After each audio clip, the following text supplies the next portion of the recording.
Good evening, my friends. My name is James Holloway, and what I'm about to share with you tonight, well, it's something I wish I could forget. But the nightmares won't let me. The house you're about to hear about isn't just any old building. No, Willow Creek Manor has a history. A dark and twisted past that stretches back generations. And tonight, you're going to hear why no one has dared set foot there for years. But, as with all haunted places, the truth has a way of clawing its way back, and in the dead of night, it whispers, waiting for the right time to tell its story again. I was only a child when I first heard about the manor. A place just beyond the woods where the mist lingers even in the brightest days. My father, a man who never scared easily, once told me that no one who went there ever came back the same. He used to warn me, his voice trembling, that it was best to stay away. But when you're young, and the world is so vast, that's when you want to explore the most. And explore I did, the night I first saw Willow Creek Manor from the corner of our farm. Its looming silhouette against the moonlit sky. I knew I was about to uncover something that would change me forever. The air felt colder that night, even for autumn, and as I crossed that boundary into the twisted woods that bordered the property, I felt a pull, an invisible hand wrapping around my chest, dragging me closer to the darkness. But it wasn't just the eerie silence of the place that unnerved me. No, there was something much worse waiting inside those crumbling walls. Something I never should have discovered. Tonight, I'll share what happened after I crossed that line. What happened when I knocked on the front door of the house that had been abandoned for years. And what I saw and heard. I stepped inside.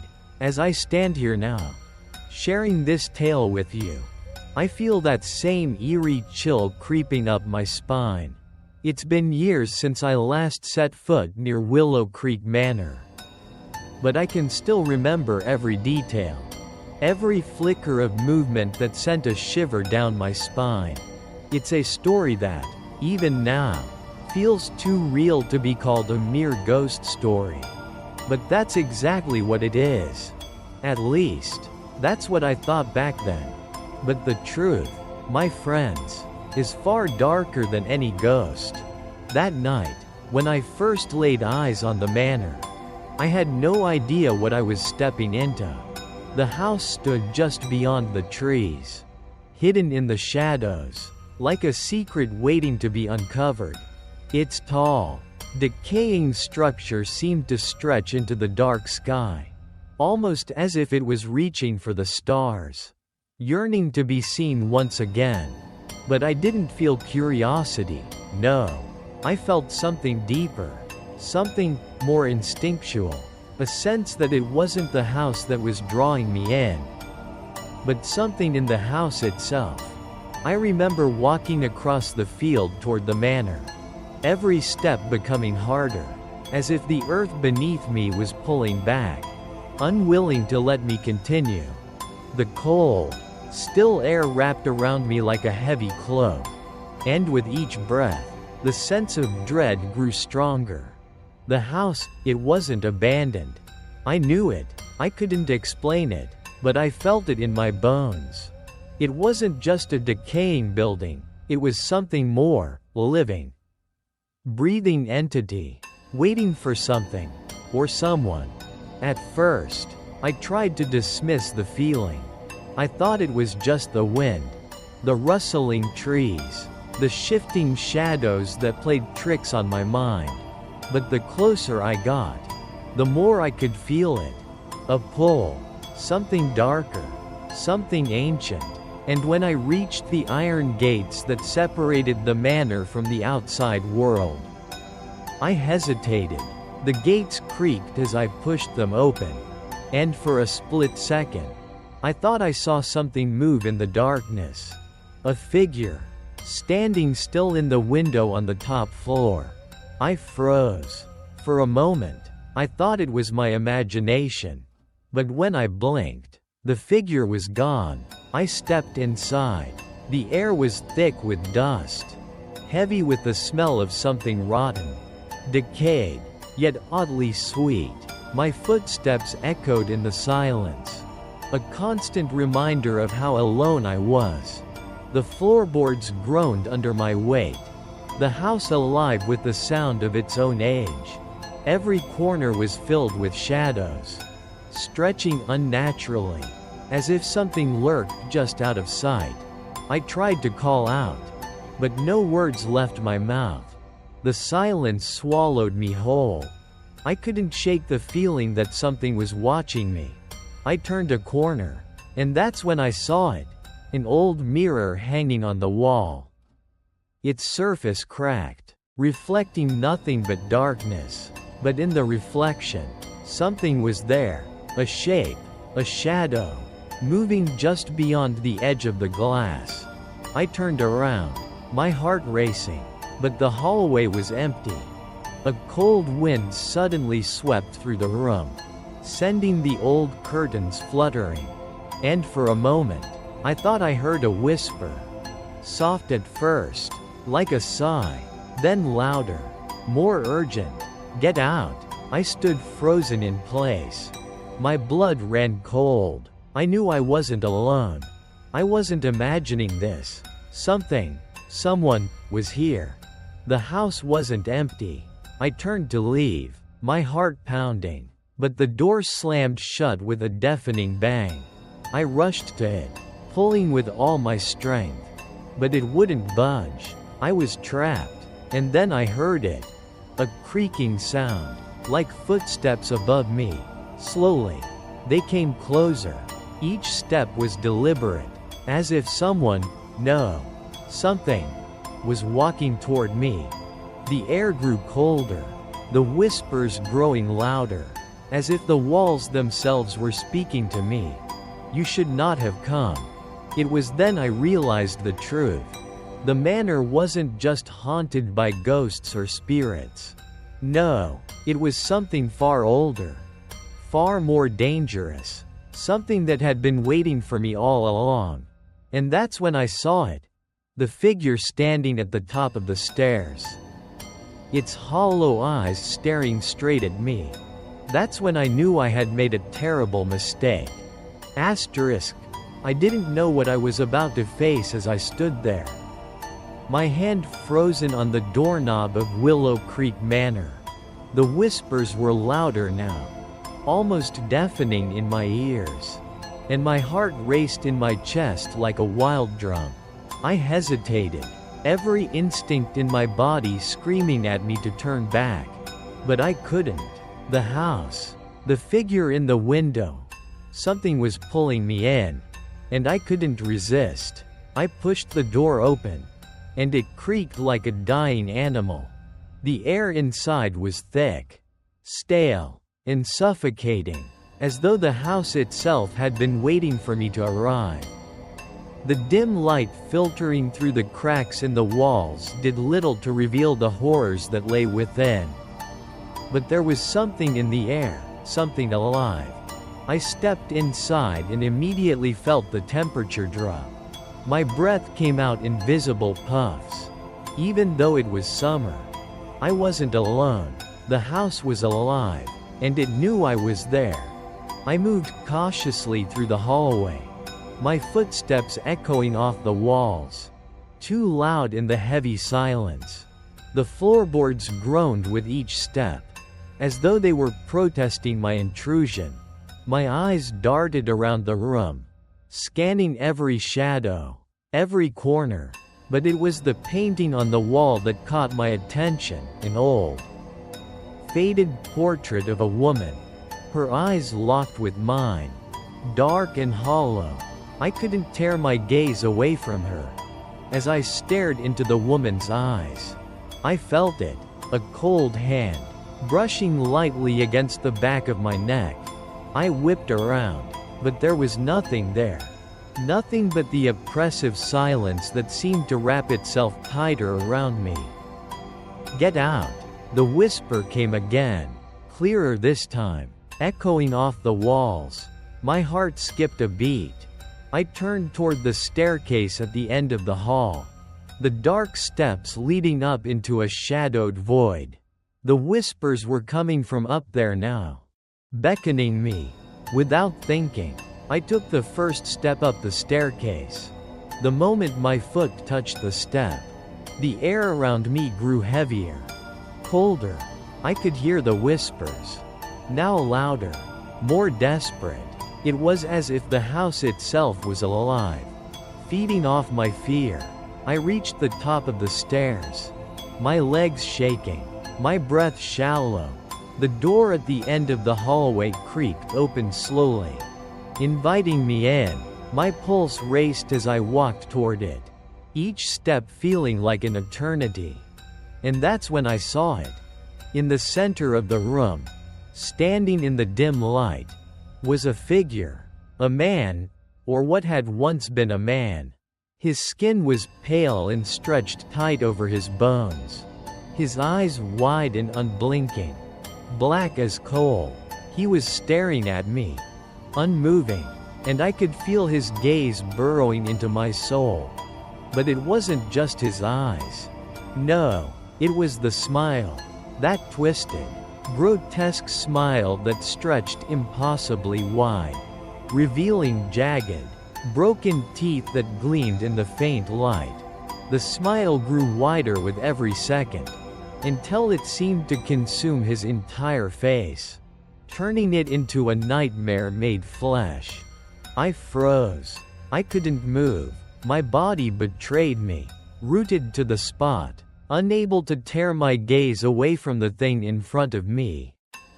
Then, from the corner of the room, another shape emerged, a second figure, this one taller, darker, its form a swirling mass of shadows.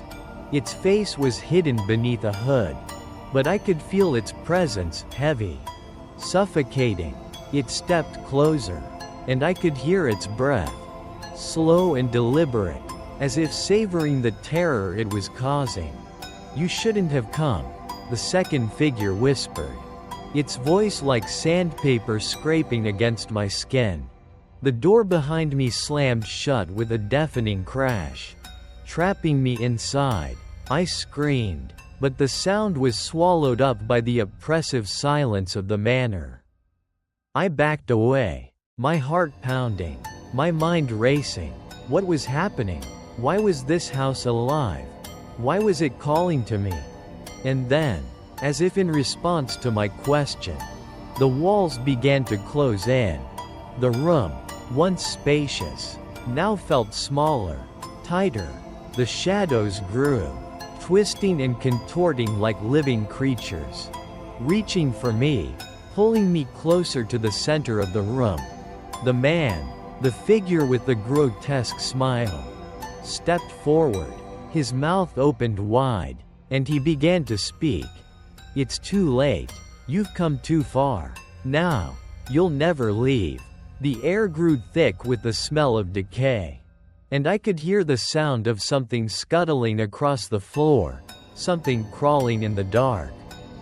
My breath quickened as I realized the truth. The house wasn't haunted by spirits. No, it was something worse, something far more ancient and twisted. I stumbled backward, trying to escape, but my feet wouldn't move. I was trapped, caught in the web of this living nightmare.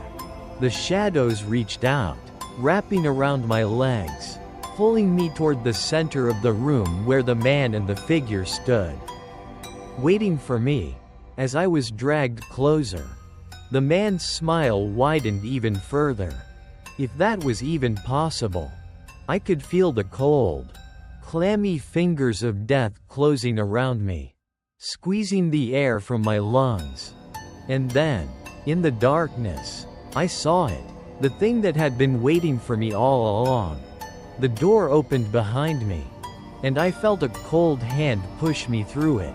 I stumbled into the hallway, But as I turned back, I saw the man still standing there. His smile still there, stretching impossibly wide. And then, just as suddenly as it had appeared, the house vanished. It was gone, leaving only the field behind me. But I knew it wasn't over. It had only just begun. I barely escaped that night, barely. But even as I stood outside Willow Creek Manor, gasping for air and shivering from the cold grip of terror, I knew something far worse was waiting for me. That house, it never truly left me. No, it's not just a building. It's a dark force, a cursed place that has a taste for fear, a hunger that can never be sated. And it knows my name now. It knows who I am. And it's calling me back. But the worst part? It isn't just me it's after. It wants us all. The moment you step into that place, the moment you look into those eyes, it takes a piece of you. I don't care what anyone says. Those shadows, those figures in the halls, they are real. They are waiting. I wish I could tell you that I'm safe. I wish I could say that I've moved on, that I left Willow Creek behind and never looked back. But that would be a lie. Every night, when the wind picks up and the shadows grow along, I can feel it. I hear the whispers, distant at first, and then they grow louder. I feel the house tugging at me, calling me back to the place where time and reality no longer hold sway. You see, that's the thing about Willow Creek. It doesn't just trap your body, it traps your soul. And once it's taken a piece of you, it won't rest until it's taken it all. But maybe I'm not the only one it's after. Maybe, just maybe, some of you out there are hearing those whispers too. Maybe, as you're watching this video, you feel that cold hand brush against your neck, or see that shadow move just out of the corner of your eye. Maybe you're starting to wonder if it's just the wind or if something more sinister is lurking in the dark, waiting for you to let your guard down. Listen closely, my friends. I've told you my story, but there's so much more that I haven't shared yet. So many details, so many terrifying moments that I can't even put into words. But what I can tell you is this: the house isn't finished with me. And it won't be finished with you either if you don't heed the warning. It wants you. It wants all of us. It waits in the shadows, in the dark places. And it's patient. It's biding its time, waiting for the right moment to strike. You think you're safe, that it's just a story. But those who've been there, those who've felt its pull, they know the truth. So here's my warning: don't be like me. Don't go looking for what's hidden behind those walls. Don't chase the mystery that's better left unsolved. Because once it gets its claws into you, you'll never escape. I know that now. And I have a feeling, I have a strong feeling, that Willow Creek is watching you too. It's already chosen its next victim. Maybe it's you. Maybe it's someone close to you. Maybe it's someone you'll never even see coming. But for now, I'll leave you with this: don't go searching for it. The house is out there, waiting. If you look too long, it'll find you. And when it does, you'll wish you hadn't looked. Now, before you leave, if you enjoyed tonight's tale, if the chill down your spine has been enough to leave you yearning for more, do me a favor. Hit that subscribe button. Trust me, there's more where this came from. I've got plenty more chilling stories to share. And believe me, you won't want to miss the next one. Like this video if you're brave enough to face the dark with me. And comment below. Tell me, what do you think lives in the shadows? Have you ever felt watched? Like something was waiting for you, just beyond your sight? Let me know in the comments. And if you feel that shiver crawl up your spine as you leave this video, just remember, whatever you do, don't look too long into the darkness, because something might just be staring back at you. This is Thomas Blackwood, signing off for now. But remember, whatever happens, don't turn around. It's already too late. The story of Willow Creek Manor and the haunting experiences of Thomas Blackwood remind us of the powerful effects of our past and the things we choose to ignore or leave unresolved. The house represents not only a physical space but also the shadows of our fears, regrets, and secrets that we often avoid facing. Much like the characters in this story, we may try to escape or ignore the darker aspects of our lives, believing they are no longer a threat. However, just like the eerie presence of the house, these unresolved issues don't disappear. They follow us, growing stronger over time, and can eventually take a hold of us in unexpected ways. The lesson here is simple. Avoidance and suppression only prolong the inevitable. Confronting our fears, no matter how uncomfortable or terrifying, is the only way to break free from their grip. Ignoring them, or pretending they don't exist, only gives them power. By facing our challenges head-on, we can free ourselves from the past's hold and move forward with a stronger sense of self. This is something we can all apply in our own lives. Acknowledge the darkness, confront it, and step into the light, for only then can we truly escape its reach.